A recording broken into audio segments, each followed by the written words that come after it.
Pronto, bem, a gravação está começando agora.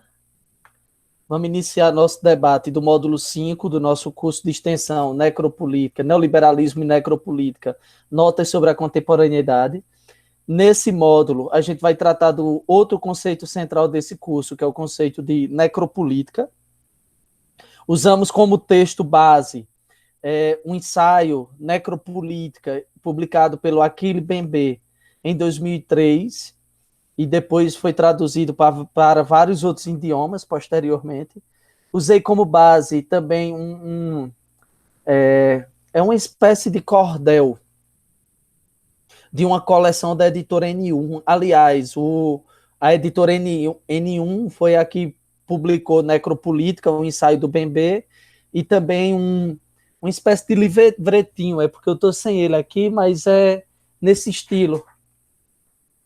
E essa coleção aqui foi publicada pelo Peter Paul Palbar e intitulado Necropolítica Tropical, que é bem pequenininho e bem intenso essa obra. E coloquei como texto para auxiliar vocês a última aula do curso ministrado pelo Michel Foucault, em 1976, no Collège de France, em defesa da sociedade, o curso em defesa da sociedade, como uma obra de apoio, na verdade. Mas a nossa base vai ser a obra do Mbembe, certo? O tema do nosso módulo é Necropolítica, Devi Negro e o Estado Neoliberal. E aí eu já começo aí com a imagem do Emiliano Ponzi, se vocês puderem olhar, que ela mostra para a gente um pouquinho do nosso debate hoje, que a gente vai tentar compreender como o Estado, além de exercer uma governamentalidade, ou seja, um direcionamento, estratégias de controle sobre a vida, o Estado, ele também gere, não só ele, mas as várias outras instituições que formam as relações sociais, elas vão gerir também a morte. A gerência da vida, ela não seria o suficiente, para a gente compreender essas lógicas que atravessam as relações sociais, tanto desde o período colonial até o mundo contemporâneo. Certo? Então, é um pouco nessa perspectiva que a gente vai discutir hoje. Mas antes da gente começar, vamos ver quem é o autor ou o pensador do nosso conceito de necropolítica. Esse cara aí, o Achille Mbembe, que nasceu em 1957 no Camarões, 3 anos antes do processo de descolonização ou de independência daquela região. Fez a formação acadêmica dele na França. Talvez por isso ele faça um diálogo muito constante, na verdade, uma ampliação muito constante de ideias sobre guerra, sobre governamentalidade, que já haviam sido debatidas pelo Michel Foucault, certo, na França. Posteriormente, ele vai continuar suas pesquisas acadêmicas em Nova York, nos Estados Unidos. Atualmente, ele se caracteriza como estudioso no campo das ciências políticas, como um pensador bem intenso no tocante a temas dos chamados estudos decoloniais, que buscam propor esse deslocamento de um saber centrado na experiência europeia ou na experiência anglo-saxã, naquela experiência acima da linha do Equador, para pensar numa existência mais sulista ou periférica. Então, numa proposta mesmo de descolonização ou de perspectiva das margens, tanto na produção de conceitos, como nas relações sociais, como na análise de contextos, de fronteiras territoriais e assim sucessivamente. Ele tem uma grande influência do psiquiatra e filósofo Frantz Fanon, que ficou muito conhecido pelo seu engajamento na independência da Argélia, pós-Segunda Guerra Mundial, em relação à França. Então já dá para perceber que é um cara que, o Achille Mbembe, que ele vem para rachar com determinadas perspectivas teóricas e acadêmicas que a gente está acostumado a trabalhar. É uma vertente que ganha bastante força ultimamente no mundo latino-americano, como também nos estudos das Áfricas, ou de Áfricas. Ele sempre trabalha numa perspectiva bem plural das análises das relações sociais. Certo? E aí, para a gente começar o nosso debate, vamos para o conceito de necropolítica. Esse conceito que se tornou central na obra do Mbembe. Eu coloquei uma citação para vocês, onde diz o seguinte: A noção de biopoder será suficiente para designar as práticas contemporâneas, mediante as quais o político, sob a máscara da morte, da resistência ou da luta contra o terror, opta pela aniquilação do inimigo como objetivo prioritário e absoluto. A guerra não constitui apenas um meio para obter a soberania, mas também um modo de exercer o direito de matar. Se imaginarmos a política como uma forma, devemos interrogar-nos: qual é o lugar reservado à vida, à morte e ao corpo humano, em particular o corpo ferido ou assassinado? Ou seja, o que seria essa perspectiva de necropolítica? É uma tentativa que o Bembe ele vai fazer de ampliar a perspectiva Foucaultiana de governo dos corpos ou de governamentalidade, ou de criação de uma série de dispositivos que tem como finalidade direcionar a existência das pessoas.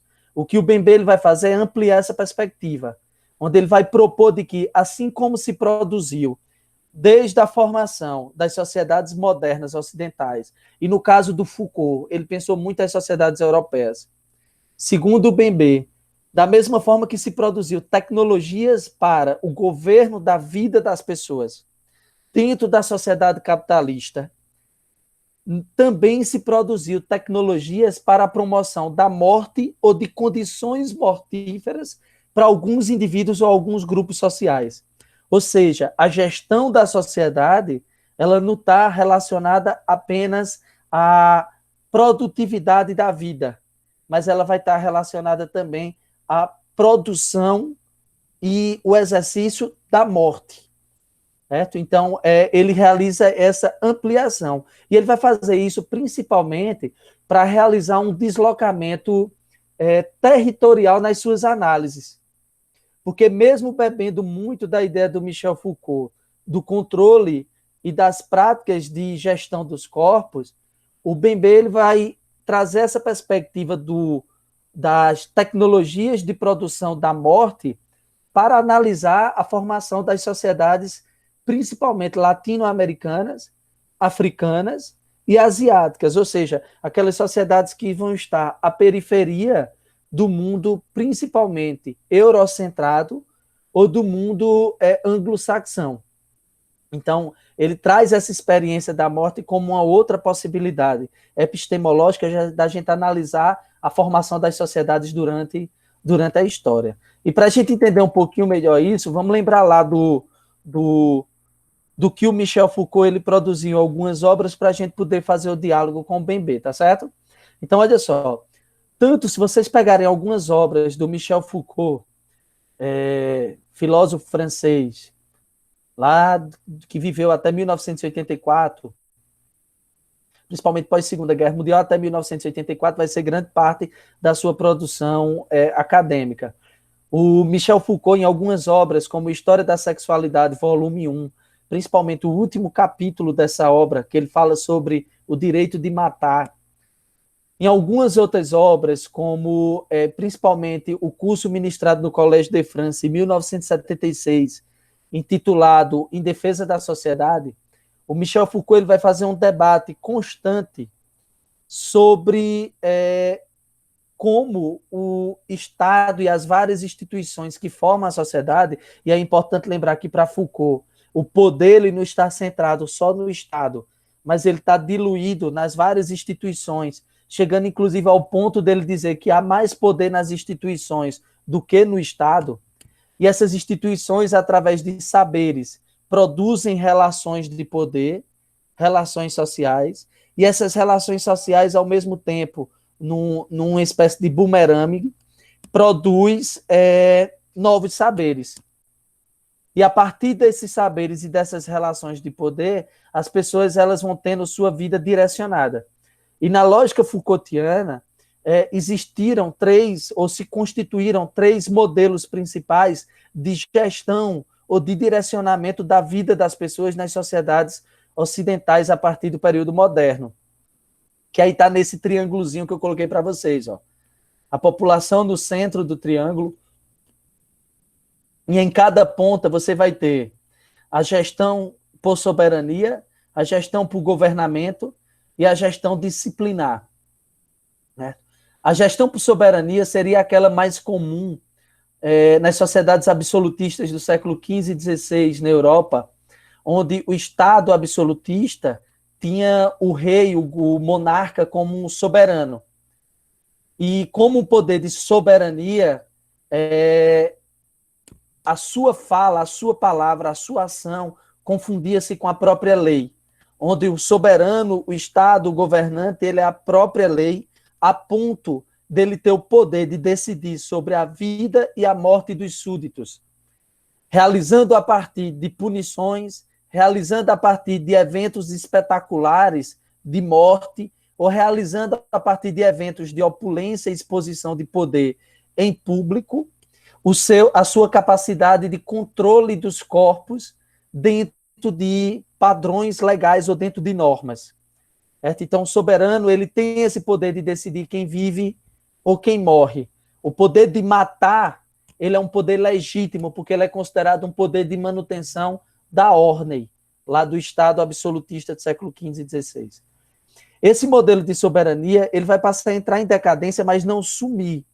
A partir do século XVII e XVIII, com a ascensão da sociedade industrial e dos ideais liberais, que buscavam limitar o poder do Estado e passam a caracterizar as liberdades individuais e a vida como direitos inalienáveis, o poder de matar do Estado passa a ser questionado. Isso não significa que ele deixe de existir.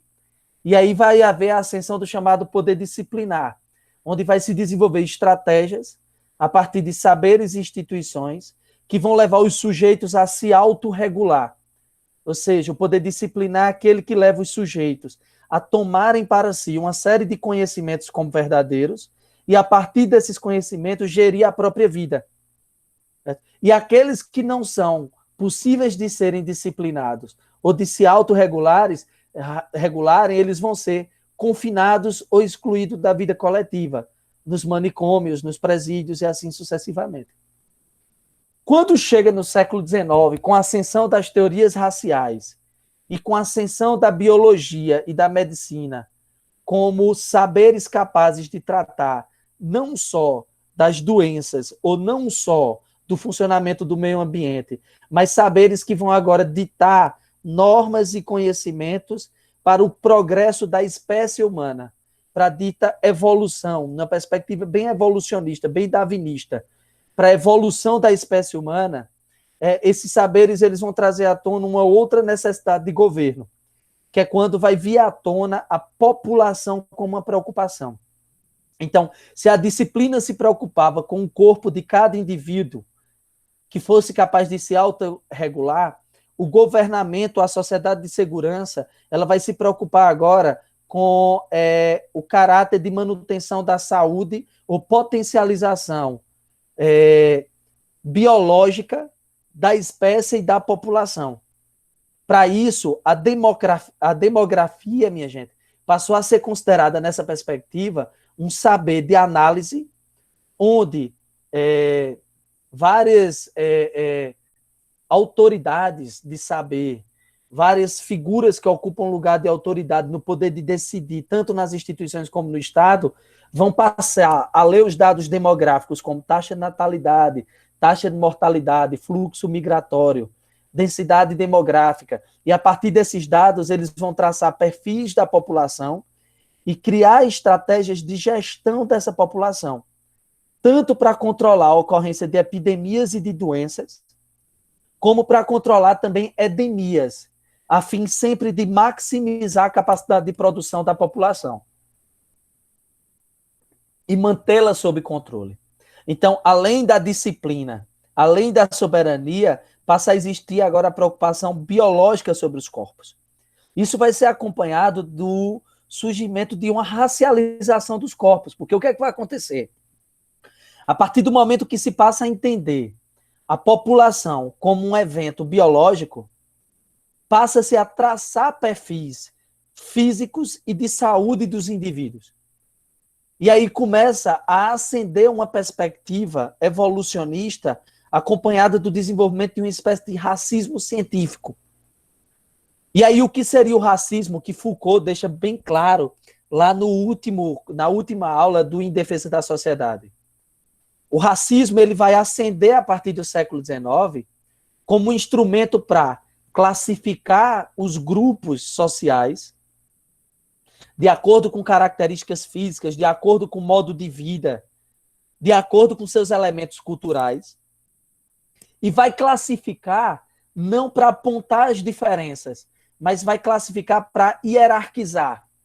Então, o racismo seria uma forma de entender a existência dos indivíduos a partir de uma classificação, a partir de suas diferenças, principalmente de fenótipo, e essas diferenças elas vão servir para se hierarquizar. Se hierarquizar de que forma? Apontando que corpos estariam num patamar superior do processo evolutivo e biológico e que corpos estariam num patamar inferior desse processo evolutivo.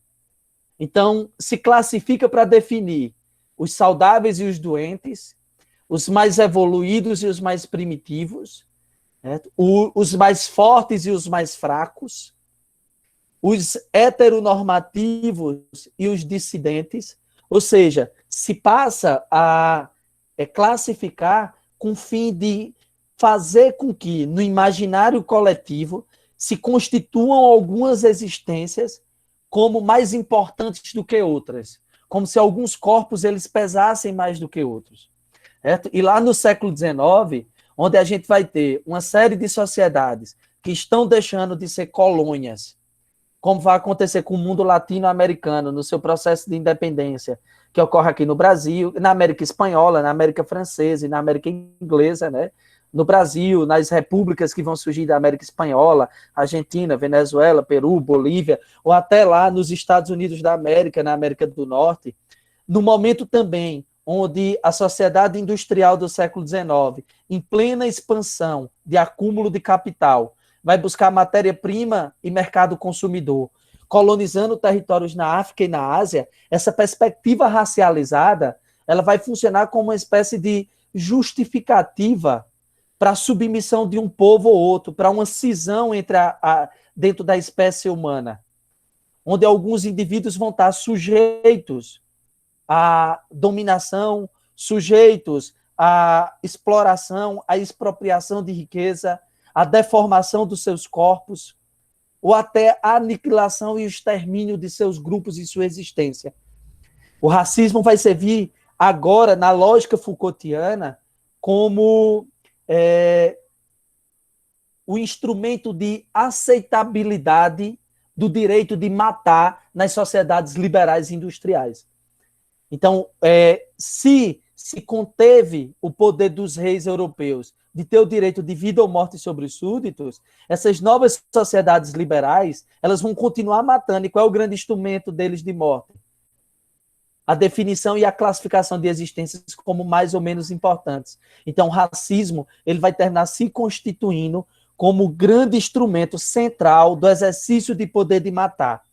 E esse racismo, essa perspectiva racista, ela vai, inclusive, dar o poder de alguns órgãos sociais, de alguns ambientes do Estado, ou de alguns grupos, de decidir como outros grupos vão morrer, em que condições vão morrer, quando vão morrer e que grupos vão morrer.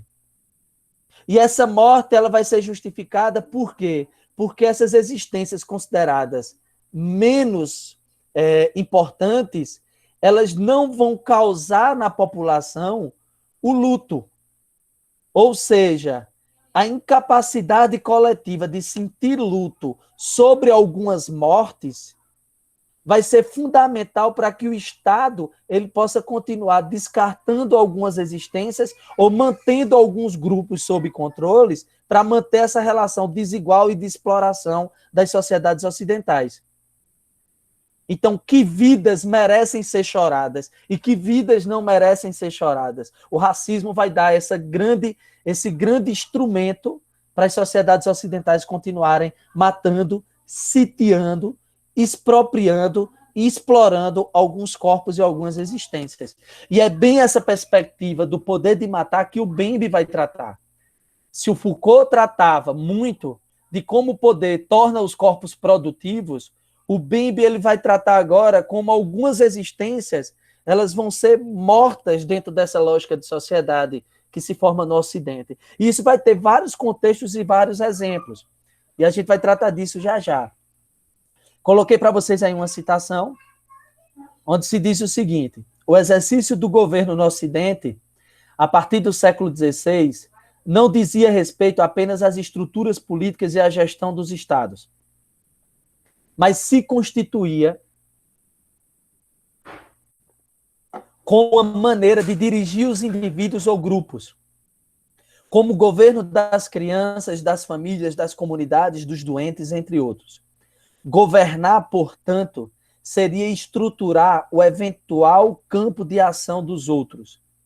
De acordo com Foucault, 3 formas de exercício do poder foram desenvolvidas na formação dos estados modernos ocidentais.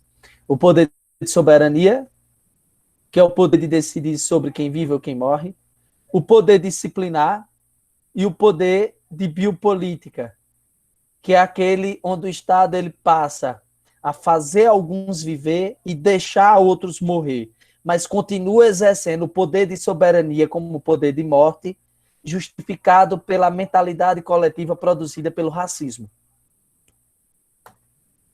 Então está aqui a necropolítica, que vai pegar mais essa perspectiva do governamento da morte. O que é que a gente pode classificar como características dessa ideia de necropolítica tratada pelo Bembe? Certo? Primeiro, a necropolítica é uma lógica de gestão da população. É uma maneira de controle dos corpos, é uma maneira de controle territorial, é uma maneira de controle econômico, né? É uma maneira, inclusive, de controle jurídico das populações. Então, governar a morte, ela anda junto com o elemento de governar a vida dentro das sociedades ocidentais. Segundo elemento, a morte como objeto de gestão pública. Ou seja, permitir a morte de alguns corpos ou causar a morte de alguns corpos faz parte de uma maneira de gerir a vida pública ou a vida coletiva e mantém em funcionamento uma determinada racionalidade, uma determinada lógica de entender o mundo. E aí, essa morte, como algo que é gerido, que é algo como algo que é produzido por algumas instituições e por alguns agentes, essa morte ela vai ser produzida de 2 maneiras. Ou você produz a morte, ou você produz condições mortíferas. Então, o que é que vai acontecer a partir da necropolítica? Alguns corpos simplesmente vão ser exterminados. Por exemplo, a lógica heteronormativa, ela se mantém, ou a lógica binária que divide o mundo entre masculino, feminino, hétero, homo e assim sucessivamente, ela mantém sua racionalidade a partir da produção de uma série de maneiras de aniquilação dos corpos trans, por exemplo, dos corpos das travestis, por exemplo. Então, é comum esses corpos, por não serem racionalizados, não serem controlados dentro dessa lógica, eles simplesmente serem aniquilados por estarem entre fronteiras. Sua existência passa a ser indesejada. Então, se mata esses corpos a facada, a tiro, por espancamento. Então, se produz a morte.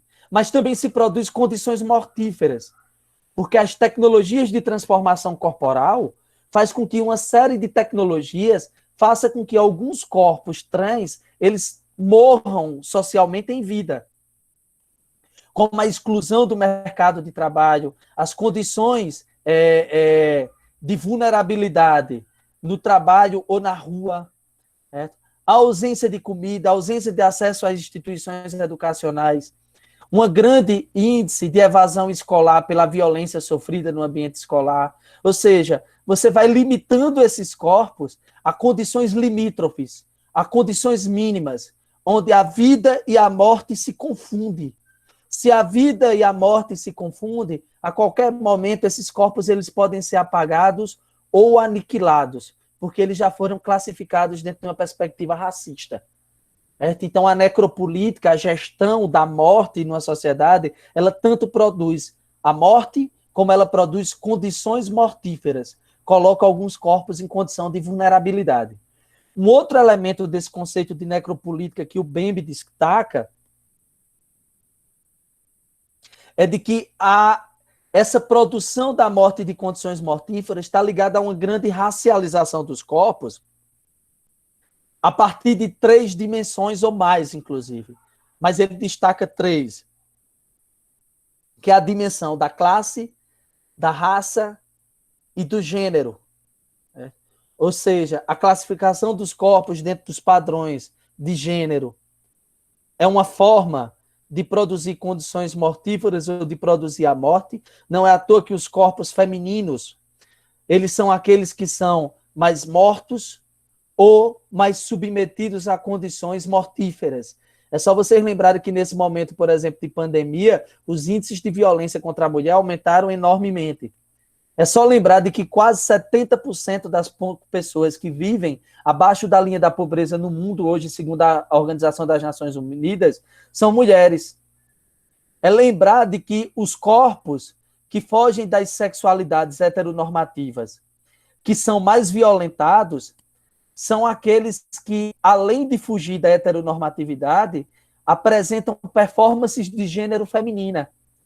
Porque a transfobia ela está muito ligada à misoginia, né, como um elemento que vai classificar corpos como possíveis de serem violentados ou de serem mortos. Né? O marcador social de classe ele é muito evidente, por exemplo, nas políticas trabalhistas tomadas pelo Estado, onde o aumento da jornada de trabalho, a diminuição dos salários, a diminuição dos direitos e da seguridade social nas reformas previdenciais, nas reformas trabalhistas, é uma forma de submeter alguns corpos a condições mortíferas, por eles viverem uma condição de classe, uma condição econômica específica. E aí a condição de raça, que aí quando se trata de um mundo ex-colônia, como é o caso do mundo latino e o Brasil está inserido, a racialização dos corpos, ele atravessa talvez todos os outros marcadores sociais. Porque além de se ser mulher negra traz outras tecnologias sociais sobre esses corpos que não traz, por exemplo, a mulher, mas a mulher branca. Tem um trecho que costumava se dizer aqui no Brasil Colônia e está até naquela obra, sobre o autoritarismo brasileiro, da Lilian Schwarzschild, que ela diz: o Brasil é uma sociedade onde a raça se tornou um elemento tão definidor da vida das pessoas, de que aqui todo caballeiro é branco. Ora, todo aquele que vai se tornar membro do governo no período colonial, ou aquele que vai ter direito à propriedade, acesso aos bens econômicos, eles estão diretamente ligados a uma perspectiva racial de branquitude. Certo? Então, há esses elementos, essa racialização dos corpos, como fundamental para a produção dessas tecnologias sociais de produzir a morte ou condições mortíferas. Outro elemento da necropolítica é de que ele não deve ser tratado, as estratégias de produção da morte, elas não devem ser tratadas como homogêneas e atemporais. A produção das estratégias de matar os corpos ou de submetê-lo a condições de precárias, a precarização da vida, ela é dotada de historicidade. Então, ela é tanto heterogênea como é contextual. É preciso levar em consideração o recorte temporal e levar em consideração a organização social e as relações de poder dentro daquela sociedade. Então, por isso que o Bembe, na sua obra, ele, por exemplo, vai tentar destrinchar essas estratégias de morte, por exemplo, no mundo latino colonial, no mundo africano, na colonização tardia do imperialismo e neocolonialismo, ou no mundo palestino contemporâneo, ou nas periferias latinas contemporâneas. Então, é preciso definir, é preciso identificar essas diferenças temporais e de relações sociais para poder entender como se produz essas estratégias de morte. Ele faz muito isso, por quê? Porque o Michel Foucault, por exemplo, ele trata muito sua perspectiva da biopolítica lá no século XIX, desse governo da vida, se referindo muito à experiência europeia. Então, tratar como algo histórico que está sujeito às mudanças, que é relacional, que é relacionado à maneira como determinada sociedade se organiza, do seu imaginário cultural, nos seus valores, nas suas relações políticas, é uma forma, inclusive, de permitir essa análise em várias sociedades que foram marginalizadas, mantidas à margem da forma como o mundo produziu saber. Um outro ponto é a heteronomia. As estratégias de morte, elas vão além do Estado. Elas se desenvolvem a partir do Estado, mas elas se desenvolvem sem a máscara do Estado, de forma independente ou autônoma. Certo? As produções de condições mortíferas ou da morte, elas vão se dar na produção de circulação paralela de riqueza que produzem grupos armados ou com poder suficiente para matar tal qual o Estado mata. Isso vai ocorrer, por exemplo, com o poder do narcotráfico nas periferias ou nas comunidades do Rio de Janeiro aqui no Brasil, com a formação do poder miliciano. A milícia é uma grande característica desse poder de matar, além do Estado e às vezes relacionado com o Estado.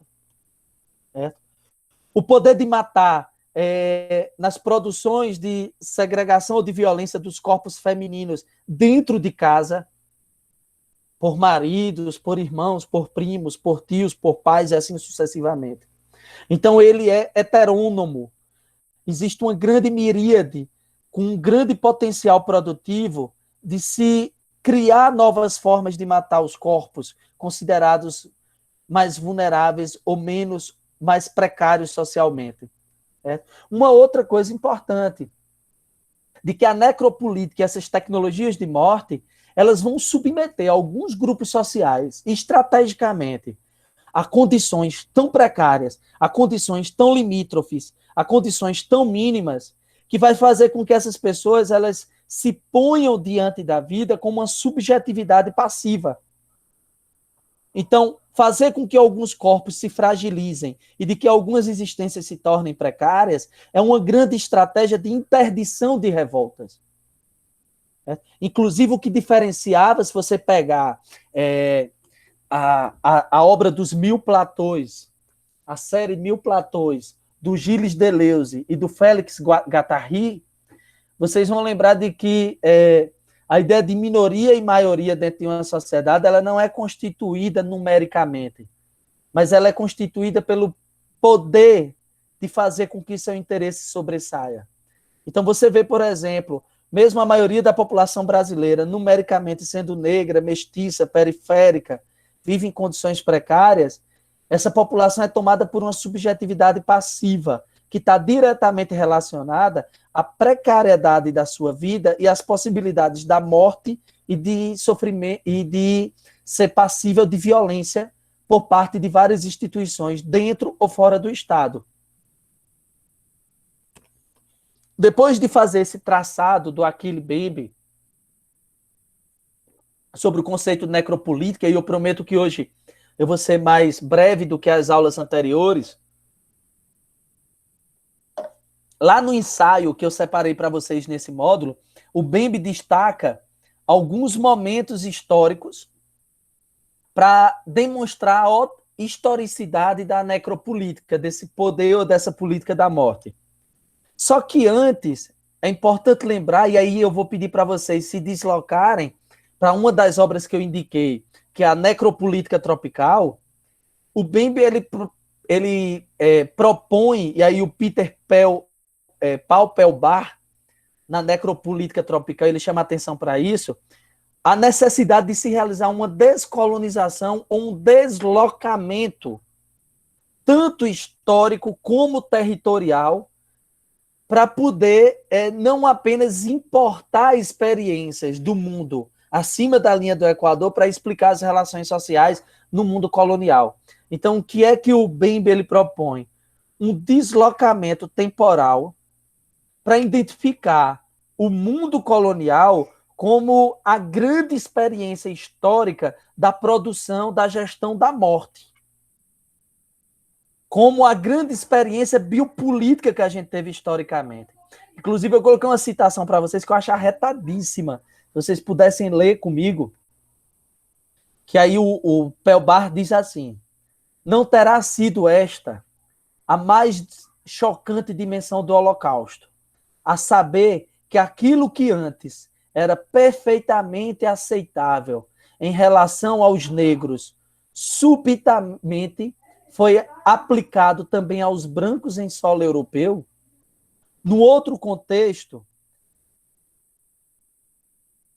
Aimé Cesare escreveu: sim, valeria apenas estudar clinicamente, no detalhe, as trajetórias de Hitler e do hitlerismo e revelar ao burguês do século XX, muito distinto, muito humanista, muito cristão, que ele carrega um Hitler que se ignora, que Hitler mora nele, que Hitler é seu demônio e que, no fundo, o que ele não perdoa a Hitler não é o crime em si, o crime contra o homem, não é a humilhação do homem em si, é o crime contra o homem branco e de ter aplicado à Europa procedimentos colonialistas até agora eram exclusividades dos árabes da Argélia, dos coles da Índia e dos negros da África. E é a grande acusação que eu lanço aos pseudos humanistas de ter por muito tempo apequenado os direitos do homem, de ter tido, de ainda ter dele uma concepção estreita e parcial, em suma, sordidamente racista. Eu acho isso fabuloso porque há uma grande contradição histórica na produção dos chamados direitos do homem ou dos direitos humanos ou dos direitos fundamentais. Enquanto a Europa desenvolvia uma série de estratégias para garantir os chamados direitos fundamentais, os direitos civis, de liberdades individuais, os direitos sociais, do direito à moradia, à alimentação, à saúde, e assim sucessivamente, e alguma outra série de direitos, essa mesma Europa era aquele que deformava, expropriava riqueza, aniquilava, violentava, estuprava os corpos negros no continente africano, os corpos asiáticos e os corpos latinos. E aí está a grande sacada. O que é que faz com que haja esse grande paradoxo da ascensão dos direitos fundamentais no continente europeu? A ideia de que não há uma autoevidência da condição de humanidade. É muito comum, quando a gente trata de direitos fundamentais, nós tratarmos de que, porque alguém tem direitos a direitos humanos? Porque é humano. Só que a gente precisa levar em consideração de que uma perspectiva racista de mundo, eles não colocam todos os corpos na condição de humanidade. Então, os corpos latinos, asiáticos, africanos, eles não vão ser vistos dentro da série de conceitos, de ideias e de valores que definem a noção de humanidade na sociedade europeia ocidental da modernidade. Então, quando esses corpos são explorados e mortos, eles não vão causar choque, eles não vão causar a mesma indignação que se causava nos corpos europeus, porque simplesmente eles não eram vistos como humanos. Tem até o trecho que o Bembe fala de que essa perspectiva racista, ela faz com que o Estado, alguns grupos da sociedade, matem, sitiem e excluam determinados corpos, sem achar que estão cometendo assassinato, porque eles não enxergam determinados corpos dentro da mesma condição de humanidade. Então é preciso descolonizar e deslocar a análise das experiências para o mundo das margens, para que se possa também ampliar a noção de humanidade. E assim poder desmantelar ou desenvolver astúcias para tentar desmantelar essas tecnologias sociais da morte. Então, alguns exemplos históricos dessas tecnologias sociais da morte.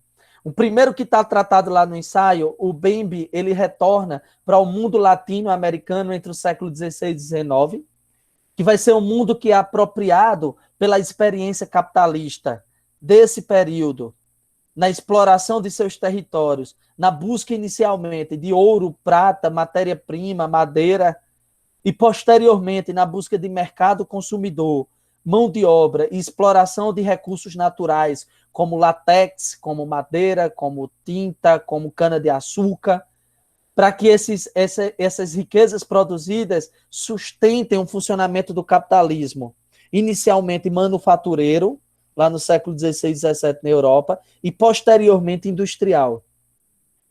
Então, nós vamos ter uma experiência que ocorre aqui nesse mundo. E essa experiência vai fazer com que as sociedades que se formem após esse processo de colonização, a partir do século XVI aqui na América, seja um processo que dê origem a sociedades pautadas em dois grandes pilares, que é o pilar da escravidão e do plantation. O que é que vai se formar aqui nessa sociedade latino-americana? O plantation vão ser grandes propriedades, latifúndios, produtores de monocultura para exportação do que é produzido para as metrópoles ou para as potências europeias, e assim depois consumir parte da riqueza que eles produzem lá na Europa. Então, nós vamos ter um plantation que vai ter uma produção econômica sempre voltada para um benefício externo, né? Além de que esse plantation torna uma sociedade desenvolvida, dividida, fragmentada em latifúndios, onde o grande poder vai ser exercido pela família colonial, constituída pelo homem, poder patriarcal masculino, cristão, heteronormativo, e como um verdadeiro espelho, num verdadeiro espelho, como uma imagem distorcida do colonizador. E assim vai se formar essa elite colonial. Né? E essa elite colonial ela vai usar principalmente da violência como instrumento para a causa da morte dos corpos, que põe em risco essa lógica que vai se formar aqui na América colonial. Um outro elemento que vai se tornar ainda mais violento, o domínio dessa sociedade, a partir de uma elite atrelada ao latifúndio, vai ser a instituição da escravidão. Então, nós vamos ser um território que vai ser feito pelo que o Frantz Fanon, que influencia muito o Bembe, chama de um repovoamento do mundo. Nós vamos ter o sequestro de corpos, principalmente africanos, de corpos indígenas também, que vão passar por uma verdadeira diáspora, saindo de suas terras, de suas identidades sociais e trazidas para aqui, para a América, para sustentar toda essa estrutura de produção de riqueza do plantation. E esses corpos eles vão vir para aqui e trazer uma lógica de sociedade extremamente racializada, que vai justificar a exploração do trabalho e a aniquilação desses corpos escravizados. Então, nós temos dois pilares nessa sociedade, que é a fragmentação territorial, trazendo a detenção do poder sobre o território para alguns grupos. Nós vamos ter a instituição de uma elite latifundiária, além de uma elite latifundiária, uma elite branca, além de uma elite latifundiária, uma elite branca, heteronormativa e cristã, que vai construir uma visão de mundo extremamente racializada e hierarquizando os corpos e as existências. Então, vamos ler essa citação do Bembe que eu coloquei aí para vocês. Enquanto durou a escravidão, a plantation constituía uma engrenagem essencial de uma ordem selvagem, na qual a violência racial cumpria três funções. Por um lado, visava debilitar a capacidade dos escravos de assegurar sua reprodução social, na medida em que nunca teriam condições de reunir meios indispensáveis à uma vida digna desse nome. Então, olha só lembrando a vocês, lembra daquela ideia de produzir condições mortíferas, colocar determinados corpos em condições limítrofes, como uma forma de gerar uma subjetividade passiva, manter esses grupos sob controle dentro dessa ordem. Então, vamos lá. Por outro lado, aqui, essa brutalidade tinha uma dimensão somática. Buscava imobilizar os corpos, quebrá-los se necessário. Por último, investia contra o sistema nervoso e tentia drenar as capacidades de suas vítimas, criarem um mundo simbólico próprio. Ser negro e, portanto, escravo era não ter futuro próprio, nenhum que fosse seu. E aqui você vai ter algumas imagens para chamar a atenção para essa primeira experiência político, essa grande experiência necropolítica. Você tem uma imagem que eu coloquei aqui do Jean-Baptiste Debré, de negros carregando o seu senhor branco em uma rede. Lembra lá da frase todo caballero es blanco, no mundo latino colonial? E isso se constituindo como um grande teatro de poder, onde essas cenas eram repetidas diariamente, e essas cenas elas serviam como uma forma de incutir na psicologia social a hierarquização das existências, como algumas mais importantes, outras menos, como umas a serviço de outras. Um outro elemento importante aqui ao lado, que é a deformação dos corpos, uma forma de imobilizar as existências e colocar eles dentro de uma condição de passividade, que é típica da escravidão. O escravo, ele vai viver numa condição de morte em vida, porque ele vai estar sujeito, principalmente a partir do uso de instrumentos de uma violência brutal, ao domínio de um outro indivíduo e de uma outra lógica que o sequestra para fazer parte. Aqui você vai ter os corpos indígenas sendo carregados e capturados e representados nessa outra imagem aqui como animalescos. Porque um dos elementos que justifica essa violência contra o dito selvagem na colônia, e aí lá no texto o Bembe usa Hannah Arendt, é de que não é apenas, apesar dos corpos negros terem sofrido essa condição, não é apenas a cor da pele, mas é como você distancia, você cria uma imagem social que distancia esses corpos da humanidade e da civilização para aproximá-los da natureza e do animalesco. Então, o selvagem como algo animalesco, ele só poderá ser controlado fora dos aparatos da civilização e do judiciário. Então, o que é que vai acontecer com a ação da soberania dos Estados europeus aqui? A colônia ela vai ser vista como um espaço de selvagens que precisa de controle, como um outro, certo? E como o outro, ele também vai estar além das fronteiras. Se ele está além das fronteiras, o Estado mantém a população dentro das fronteiras a partir de uma série de instrumentos jurídicos e legais que fazem parte de um processo de civilização do matar. Mas isso vai acontecer no Estado Nacional Europeu. Esse Estado Nacional, quando ele vai para a colônia está além da sua fronteira, por mais que ele queira implantar uma estrutura jurídica aqui. Então, como ele está além da fronteira, as formas de controle também vão estar além do aparato jurídico e além da civilização do poder do matar, que foi criado lá na Europa industrial. Então, se está além desse aparato legal, aqui vai se desenvolver formas de brutalidade extremamente intensas para controlar esses corpos. É como se a ação de controle no território colonial ele estivesse sempre além da lei. A lei ela estivesse em suspensão. É um elemento muito comum hoje. Como o próprio Estado ele está sempre além da lei para controlar determinados corpos. Vocês veem isso muito claramente nas políticas, das necropolíticas produzidas pelo governador do Rio de Janeiro recentemente, o Wilson Witzel.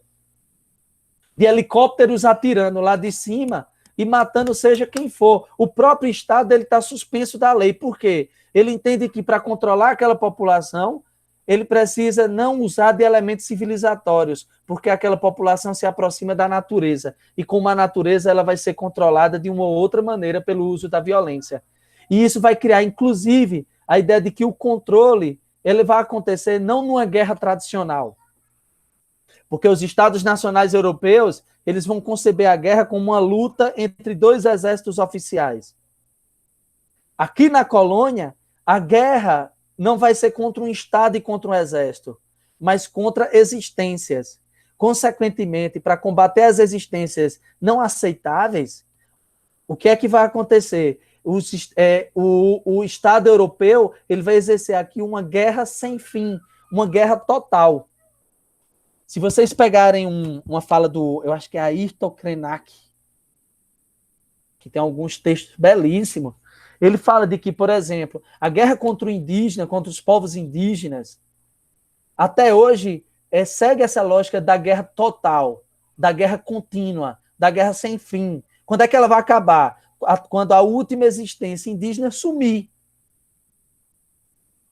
Porque o fato de estar mais atrelado a uma ideia de natureza do que uma ideia de racionalidade civilizatória justifica a aniquilação ou o combate a esses corpos e essas existências. Então, isso vai ser uma base da nossa formação aqui colonial. Isso vai nos ajudar muito a entender as relações no Brasil hoje. Porque o que é que defende o Bembe? De que o que é que vai acontecer historicamente? Uma reatualização dessa lógica. Para o desenvolvimento de que outras formas de matar continuem matando o que ele chamou de devir negro, dessa existência negra, que é essa existência que é deformada e aniquilada o tempo inteiro. Uma citaçãozinha aí para vocês. A colônia representa o lugar em que a soberania consiste no exercício de um poder à margem da lei e no qual a paz assume a face de uma guerra sem fim. Esse elemento contraditório. Um segundo momento que trata o Bembe é a ocupação colonial tardia, que é aquela que teria se desenvolvido sobre a África e a Ásia a partir do imperialismo e neocolonialismo do século XIX, com a globalização da segunda revolução industrial e a ampliação do acúmulo de riqueza, que vai passar a dividir as funções dos vários territórios do mundo para manter em funcionamento a lógica produtiva da indústria. Certo? Onde os mesmos países não industrializados, eles vão servir a partir da exploração de mão de obra, exploração de recursos naturais e exploração até da sua capacidade de consumo e econômico. Certo? E qual é a grande característica que ele vai chamar a atenção dessa colonização tardia? E aí eu destaquei um elemento. Para falar dessa ocupação colonial sobre a África e sobre a Ásia, ele vai falar muito de como a ocupação colonial está ligada a uma territorialização do domínio, da dominação. Ou seja, há toda uma engenharia, uma arquitetura da ocupação dos territórios para manter a população, os colonos, os colonizados, sob controle, sob exploração, sob expropriação. E isso vai estar em vários mecanismos, como, por exemplo, ele vai usar muito o estado de sítio. Se ele falou muito do estado de exceção como algo que é comum, como é o normal, o constante, o contínuo, aqui na América colonial do século XVI, o fato de sempre se andar, de alguma maneira, fora, além da lei, para produzir a morte, como a gente acabou de falar, faz com que aqui no mundo colonial o estado de exceção seja constante. Quando ele está falando da modernidade, da ocupação colonial, até a Segunda Guerra Mundial, ele vai falar de um outro elemento, que é o estado de sítio, que não significa que não existiu aqui na América colonial. Mas ele deixou para falar isso mais da África colonizada e da Ásia colonizada. O que é o estado de sítio? A estratégia de sitiar populações.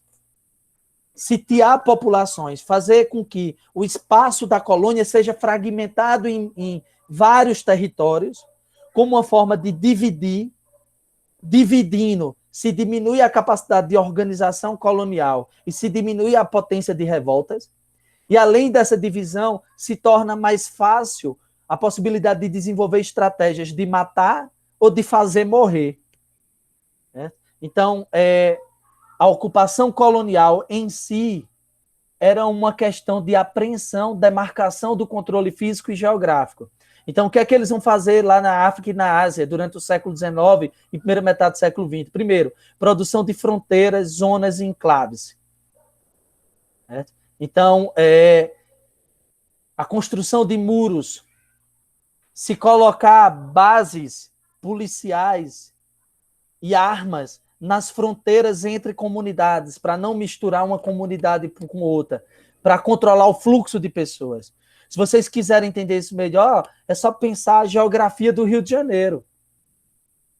Como as populações que estão cercadas por morro, ou colocadas em cima de morro, de certa maneira elas estão sitiadas.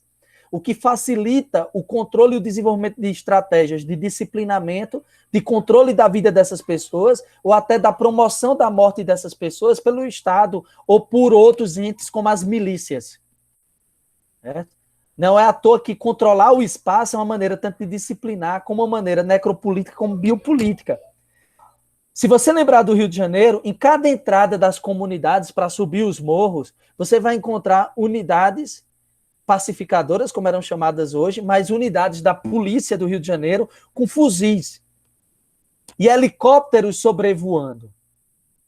Então, a partir do momento onde eu produzo fronteiras, eu divido as pessoas em bairros negros, bairros pobres, bairros comunitários. Quando eu faço essa divisão, eu fragmento, eu estilhaço a cidade, a vida urbana, isso se torna uma estratégia de controle, de gestão da vida e de gestão da morte, tornando, inclusive, possível decidir a hora e como essas pessoas vão morrer. Hierarquizar e classificar os indivíduos, ou seja, da mesma forma que eu racializo biologicamente e culturalmente, eu também transformo essa racialização em uma organização espacial da cidade, jogando algumas populações para determinados locais e outras populações para determinados outros locais. Algumas com melhores condições de vida territoriais, outras com piores condições de vida. Isso também me facilita a capacidade de extrair recursos dessa população, além de uma produção de uma ampla reserva de imaginários culturais, como, por exemplo, uma série de valores que vão ser atribuídos constantemente a povos que vivem em determinada localidade, que faz com que a primeira leitura, o primeiro reconhecimento social que seja feito das pessoas que vinham desse lugar é sempre um reconhecimento social negativo ou precário, o que eu já torno a vida daquela pessoa passível de ser violentada ou exterminada. Então, é a visão que se constrói de que aquele que vem do morro está ligado com o narcotráfico. As culturas ligadas às pessoas do morro, como os funks, representam culturas de povos menores, não civilizados. Então, toda essa divisão dessa sociedade, ela vai ser transformada em territórios, e esses territórios vão permear um imaginário social, reforçando a classificação das vidas como mais ou menos importantes. Tem uma citação do Frantz Fanon, que ele usa o Bembe no texto dele, que ele diz o seguinte: a cidade do povo colonizado é uma cidade de má fama, povoado por homens de má reputação. Lá eles nascem, pouco importa onde e como, morrem lá, não importa onde ou como. É um mundo sem espaço, os homens vivem uns sobre os outros. A cidade do colonizado é uma cidade com fome, fome de pão, de carne, de sapatos, de carvão, de luz. A cidade do colonizado é uma vila agachada, com uma cidade sobre seus joelhos. Algumas estratégias de hierarquização dentro dessa divisão territorial. Então vamos lá, primeiro, territorialização. É só você lembrar nessa territorialização da divisão que ocorreu no apartheid lá da África do Sul. Então eu territorializo os grupos dentro de determinados espaços. Segundo, a produção de fronteiras militarizadas. Os policiais com fuzis na entrada do morro, entre uma fronteira onde o Estado, daquela fronteira para trás, ele civiliza a morte. Daquela fronteira para dentro, ele mata além da lei. Uma guerra infraestrutural, porque o que é que vai acontecer com os grupos, milícias, narcotráfico e o próprio Estado? Para manter sua capacidade de matar ou produzir condições mortíferas, ele vai investir constantemente no desenvolvimento econômico e estrutural, na produção de tecnologias de guerra. O Estado, as milícias, eles detêm drones, helicópteros, fuzis, mísseis. Isso tudo faz parte de uma imposição de um modo de vida ou de um modo de morte que cria uma subjetividade passiva e coloca as pessoas em condições tão mínimas que confunde a própria vida com a própria morte. Uma outra estratégia de dominação está na produção de zonas enclaves. Vocês vão ver isso muito na faixa de Gaza, no que acontece na Cisjordânia. cercar aquela região por muros, por torres, por fronteiras, por arames, é uma forma de você identificar a população que vai estar colocada numa posição abaixo da hierarquia e que vai estar suscetível a ter uma produção da morte não por ela mesma, mas por alguém exterior, que é o próprio Estado racista israelense, o Estado racista judaico-israelense. Uma outra estratégia que o Bembe ele chama a atenção é o controle de fluxo. É só vocês lembrarem da lei do passe, lá na África do Sul, durante a dominação inglesa no apartheid. Para os negros circulares, eles precisam circularem pelos espaços da cidade, estilhaçada por espaços para brancos ou negros, ele tinha que andar com passe dentro do bolso, suscetível à prisão caso não carregasse esse instrumento. A classificação feita em determinados espaços, e aí só... Deixa eu só aceitar aqui, Renato. Aceitei Renato aqui. Deixa eu voltar aqui para o slide. A classificação, como vocês veem aí, ó, assistindo um show de dança na África do Sul, essa foto que é clássica, e uma corda separando brancos e negros. Um outro elemento importante que o Bembe chama a atenção é a soberania vertical. Como o tempo inteiro a estratégia que esses poderes, tanto do Estado como fora do Estado, vão realizar para dominar essa população sitiada em espaços, é a verticalidade, de cima para baixo. O helicóptero, ó, ele mira de cima, o drone, ele mira de cima. Os drones americanos no Afeganistão, os drones americanos na Síria, os drones dos Estados Unidos, eles vão mirar de cima para baixo a população. Essa verticalidade, as torres estão lá em cima para vigilância. Fora da fragmentação e estilhaço urbano. É a cidade estilhaçada, como a gente já comentou. Então, a soberania é a capacidade de definir quem importa e quem não importa.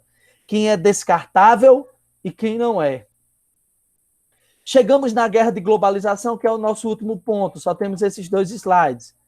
Todas essas formas de matar, elas vão se sofisticando e sendo reatualizadas.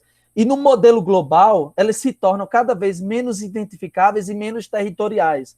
Porque nós vamos ter guerras cada vez mais híbridas.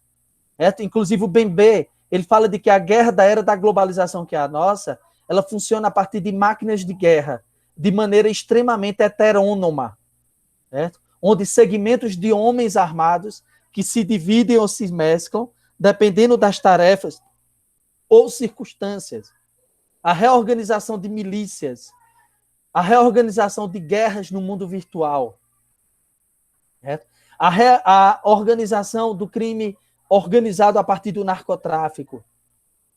Tudo isso vai estar ligado a um modelo de guerra cada vez mais complexo, dividido em células, como ocorre nas reações dos grupos fundamentalistas islâmicos que realizaram os atentados nos últimos tempos no mundo ocidental. Certo? Então, isso é um modelo cada vez mais heterogêneo. Então, nós vamos ter organizações polimorfas e difusas, extração de recursos e formação de enclaves econômicos, ou seja, o narcotráfico é um exemplo disso. Os recursos produzidos pelo narcotráfico é uma forma de uma outra estratégia, ou formação de grupo de gestão da morte. Gestão de multitudes, provocando êxodo ou fixação. Ou seja, essas guerras da globalização, elas vão provocar diásporas de palestinos da região da Cisjordânia. Vocês vão ver diásporas da África subsaariana para o Maghreb e para a Europa, devido às guerras civis por grupos que foram armados pelas próprias potências europeias naquela região. Essas diásporas, elas também vão ser acompanhadas da fixação, e vai se tornar comum nesse cenário os acampamentos de refugiados. Então, grupos armados sob a máscara do Estado contra grupos armados sem o Estado, eles vão gerar constantemente nessa nova guerra global massacres que são diários, e esses massacres vão ser sobre civis desarmados, suscetíveis à morte causada pelo Estado ou por esses grupos armados. E toda essa guerra pode gerar alguma resistência ou alguma lógica contrária, como a lógica do martírio, ou a lógica do sobrevivente, que a lógica do martírio, caracterizada lá pelo homem-bomba, e a lógica do sobrevivente, caracterizada por aqueles que sobrevivem a guerras civis e vão parar em acampamentos para refugiados. Eu coloquei algumas características aqui dessa lógica, mas por questão do tempo, eu vou encerrar com a frase: se é livre para viver a própria vida, somente quando se é livre para morrer a própria morte. Então a gente faz aí nossa leitura do Bembe, lembrando dessas mortes desses corpos, uma foto da Marielle Franco e outros tantos corpos que estão suscetíveis ao devir negro, morrendo diariamente nas periferias brasileiras, numa sociedade que cada vez desenvolve e usa dos seus valores para a definição dos corpos que importam e dos corpos que não importam, dos corpos que merecem luto e dos corpos que não merecem luto. Então, encerro aqui minha fala e agora eu quero a participação de vocês. Não sei o que vocês acharam aí da fala. Alguém tem alguma colocação para falar? Tem outros elementos do texto, mas aí a gente deixa para o debate.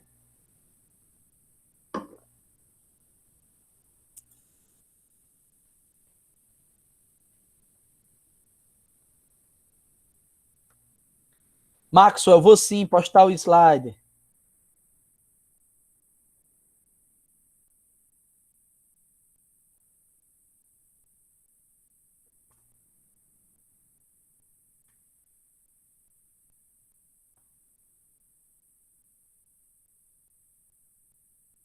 Para isso amanhã no tópico Primeiras Informações, tá certo?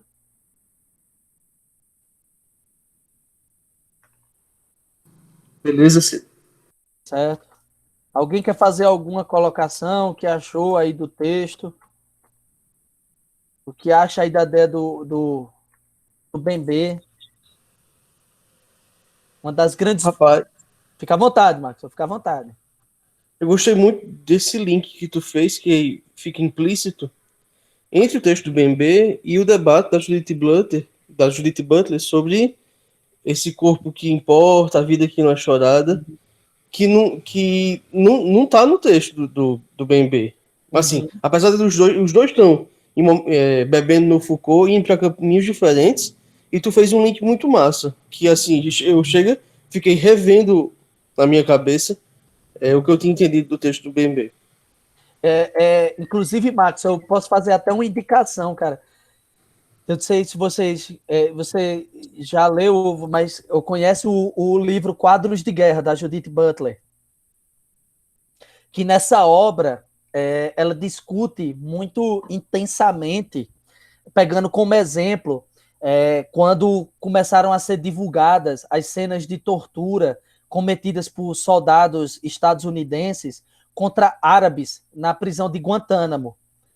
E como essas imagens, quando foram divulgadas, que eram extremamente chocantes, essas imagens elas não causaram asco nem revolta na população dos Estados Unidos.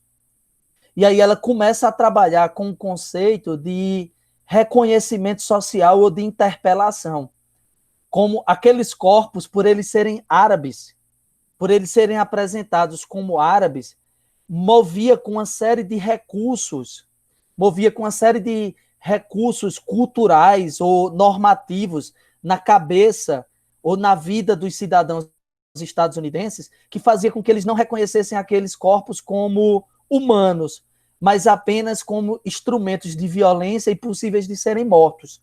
Inclusive é aí que ela trabalha dois conceitos, que é o conceito da ética da destruição e da ética, me faltou agora o nome, mas de um outro tipo de ética que dá diferença, que do reconhecimento da diferença.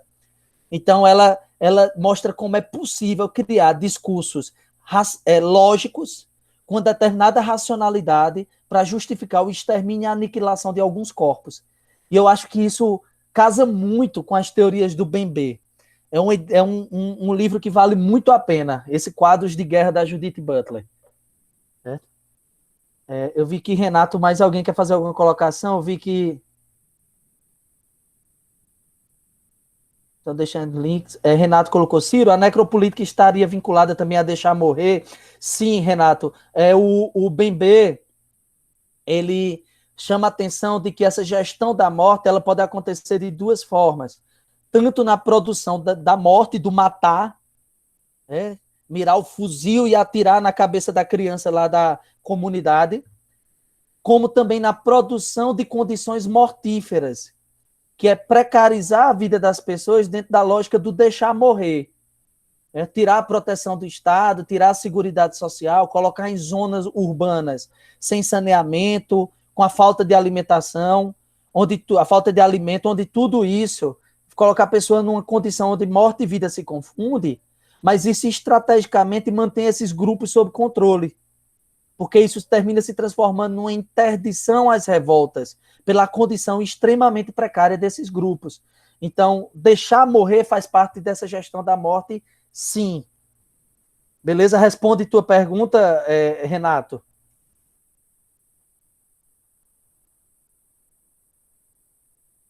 Beleza, show de bola. Mas alguém quer fazer alguma colocação sobre o texto, sobre as ideias do Bembe ou qualquer outra ideia? Alguma outra indicação? Vocês viram que eu postei no chat 2 links. Um link é um texto que eu publiquei esse ano na revista da UFCG, Lei e Escola, fazendo uma relação entre essa ideia de necropolítica do Bembe e os limites à universalização dos direitos humanos. Também postei um outro link aí, que foi o professor Leondas que mandou para mim, que é bem atual, que é o Bembe falando de maneira que eu achei genial, que talvez o novo desafio do século XXI, que é o nosso século, vai estar muito ligado a essa ideia de necropolítica, é uma cisão entre dois aliados. Pós-Segunda Guerra Mundial, com a queda do fascismo, houve uma aliança entre a perspectiva neoliberal com as democracias liberais. E o Bembe ele mostra como no mundo agora do século XXI, pós-queda do comunismo, pós-queda da União Soviética, há uma cisão onde a lógica neoliberal ela não vê mais a democracia como algo fecundo para a manutenção da sua produção de riqueza no mercado financeiro. E aí outras formas de produção da morte podem vir aí dessa ruptura entre democracia liberal e neoliberalismo, que é bem o que a gente está vivendo no mundo. Porque eu não sei se vocês viram, quando foi divulgada aquela reunião ministerial, que mostra todo o caráter autoritário e tosco do governo brasileiro atual, do dia 22, as ações no mercado financeiro aumentaram, ao invés de entrar em crise. Então, isso é bem interessante, essa perspectiva do Bembe, e pode estar relacionado também com as reformas de Estado que a gente tem hoje. Certo? Eu vou postar novamente aqui o link, porque para a galera que entrou depois. É porque eu postei logo quando eu entrei, logo cedo. Então, peraí. Copiar o endereço de link. Esse link que eu estou postando aqui é da revista Lei e Escola, é o meu artigo sobre a perspectiva decolonial e os direitos humanos. E esse segundo... Peraí, calma. Calma. Eu vou postar novamente. Só um segundo que eu fiz algo errado aqui. Deixa eu pegar novamente o link. Esse primeiro link é o texto do Bembe. Pronto, agora sim. E esse segundo link é do artigo que eu publiquei, é o meu artigo aí. Certo? Vocês puderem dar uma lida, depois dar uma resposta. Massa. Fica à vontade, Maxwell. Rapaz, porque eu fiquei pensando muito no governo Bolsonaro, meio inevitável, né? E, por um lado, o que eu fiquei pensando é que, desde que ele assumiu, há um exercício de desmonte do Estado. E de uma negação da biopolítica, né? Do Estado como responsável pela biopolítica. Se a gente pensar, por exemplo, lá naquele primeiro-ministro da Educação, uma das questões mais bestas que tiraram ele do cargo foi que o Estado se negava a produzir estatística. O Estado não queria produzir um cálculo. O Estado se colocava numa posição que ele não queria ser um Estado biopolítico, nesse sentido de se valer da estatística, da demografia, enfim, do cálculo e do planejamento para governar. Ponto 1, isso é o comecinho ali de 2018. E aí eu vejo o governo do Estado fazendo versões disso até a pandemia. Só que quando o Bolsonaro falou da gripezinha e que vai matar os velhos, enfim, todo aquele discurso dele que minimizou a pandemia, me pareceu que havia um salto, né, um nível 2 da ação do Estado. Porque com isso ele não apenas desmontava o Estado, mas agora ele deixava morrer ou mesmo fazia morrer. Né, dava um salto. Deixando de apenas, antes, ele deixava de ser biopolítico, agora ele se tornava necropolítico. Eu queria que o Vitor, enfim, o que é que tu acha disso? Eu achei fabuloso, porque essa lógica da gestão da vida, que surge ali no século XIX, ela é acompanhada exatamente da elevação da estatística, dos dados demográficos, do controle da população, como um saber de autoridade estatal, do Estado poder traçar o perfil da população. Então, quando ele nega a estatística, ele está negando também essa obrigação de traçar o perfil da população e gerir a vida dela. Só que tem um outro ponto, Maxwell, que me chama a atenção. Quando ele propõe negar a estatística para negar a gestão da população e a gestão da vida, isso é acompanhado de uma perspectiva de que ele tomando essa atitude, algumas existências vão continuar existindo e vão continuar se privilegiando. E, consequentemente, algumas existências indesejáveis elas vão sumir. Então, parte de um processo também de uma racionalidade de sociedade. Que existências serão possíveis e que existências não serão possíveis. Então, de certa forma, termina sendo uma gestão pela não gestão, né, da população. Outro elemento, na pandemia fica muito claro esse salto dele necropolítico, da produção de condições mortíferas, do deixar morrer, atravessado muito pelo elemento de classe, ao meu ver. Não só o elemento geracional. O elemento geracional também. Os velhos vão morrer. Pronto, deixa eles morrerem. Eu estou produzindo uma condição mortífera e deixando que alguns morram, porque meu objetivo é manter a produtividade da lógica neoliberal. Só que, ao mesmo tempo, quando ele diz vamos voltar ao trabalho, quem vai voltar ao trabalho é o trabalhador do chão de fábrica, é o trabalhador do chão de loja, é a frente da linha produtiva, a ponta da linha produtiva. E aquele lá que vai ser o detentor dessa produção de riqueza, o mercado financeiro, vai estar atrás de uma tela do computador. O dono da loja ele vai continuar a estar lá no sítio dele esperando a pandemia passar. Então ele entra num elemento necropolítico que é atravessado por uma questão geracional, mas é atravessado fortemente por um elemento de classe. E que, dependendo do endurecimento desse regime, como ele vai se constituir para aqui para frente, essa produção necropolítica que já é realizada a nível federal e estatal há muito tempo, com o assassinato mesmo dos corpos, tanto nas relações microsociais, como na postura do Estado com as periferias, com a Cidade Baixa, na Bahia, com as comunidades do Rio de Janeiro, isso pode se intensificar ainda mais para a oposição política do presidente. E aí ele atingiria um grau máximo de necropolítica, que é o que o Bembe classificou lá, o Estado nazista, que é o Estado que é assassino, que é suicida, né? E que ele é extremamente racializado. Então, há esse processo de escalada, sim.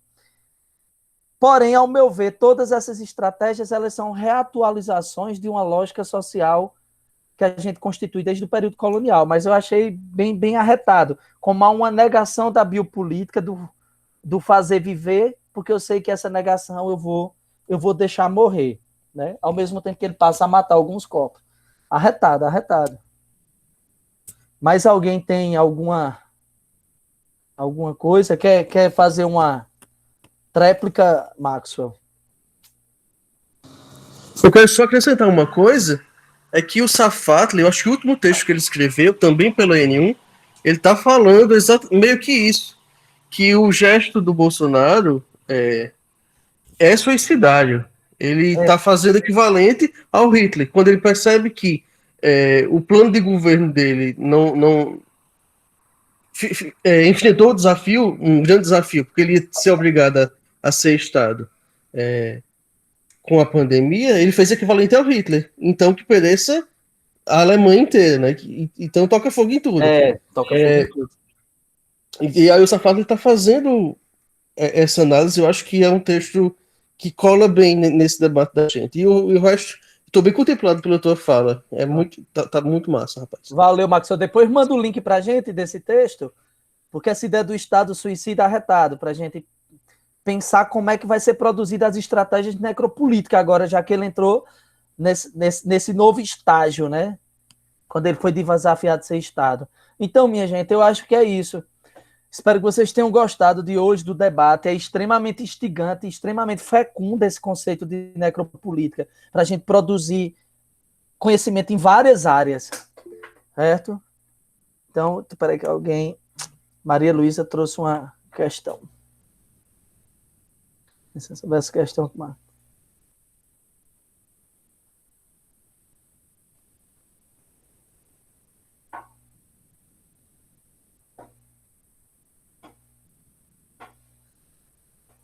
Isso, talvez, Maria Luísa, inclusive como uma estratégia de produzir uma racionalidade própria deles, né?